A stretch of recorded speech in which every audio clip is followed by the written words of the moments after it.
പത്തനംതിട്ടയിൽ നടക്കുന്ന എന്റെ കേരളം പ്രദർശന വിപണന മേളയിൽ പഴയകാല ക്ലാസിക് സിനിമകളുടെ പ്രദർശനത്തിന് ജനത്തിരക്കിറങ്ങി. ആദ്യ ദിനത്തിൽ തന്നെ നിരവധി പേരാണ് മിനി തിയേറ്ററിലെത്തിയത്.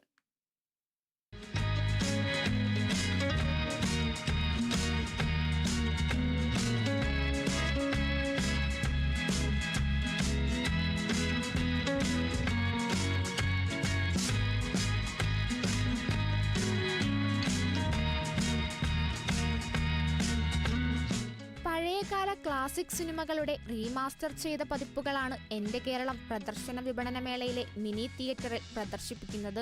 ആദ്യ ദിനത്തിൽ തന്നെ നിറഞ്ഞ സദസ്സിലാണ് പല സിനിമകളും പ്രദർശിപ്പിക്കപ്പെട്ടത്.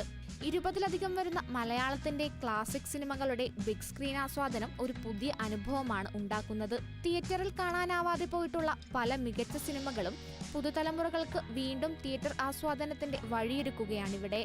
സർക്കാരിൻ്റെ ഈ വാർഷിക പരിപാടിയുടെ ഭാഗമായിട്ട് ഇവിടെ വന്നപ്പം മുൻകാലങ്ങളിൽ നിന്ന് വ്യത്യസ്തമായി കണ്ടത് ഈ തിയേറ്റർ സൗകര്യമാണ്. ഇവിടെ നമുക്ക് പഴയകാല ചലച്ചിത്രങ്ങൾ ഒരുപാടെണ്ണം, അതൊക്കെ തന്നെ വളരെ മികച്ച ഒരു തിയേറ്റർ അനുഭവത്തിൻ്റെ പശ്ചാത്തലത്തിൽ ഇവിടെ കാണാൻ കിട്ടുക എന്ന് പറയുന്നത് പുതിയ തലമുറയെ സംബന്ധിച്ചിടത്തോളം വലിയൊരു കാര്യമാണ്. ഗോഡ്ഫാദർ, പെരുന്തച്ചൻ, നിർമാല്യം, വൈശാലി തുടങ്ങിയ സിനിമകളുടെ റീമാസ്റ്റർ ചെയ്ത പ്രിന്റുകളാണ് മിനി തിയേറ്ററിൽ പ്രദർശിപ്പിക്കുന്നത്.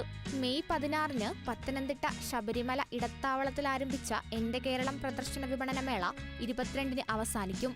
Kerala vision news, Pathanamthitta.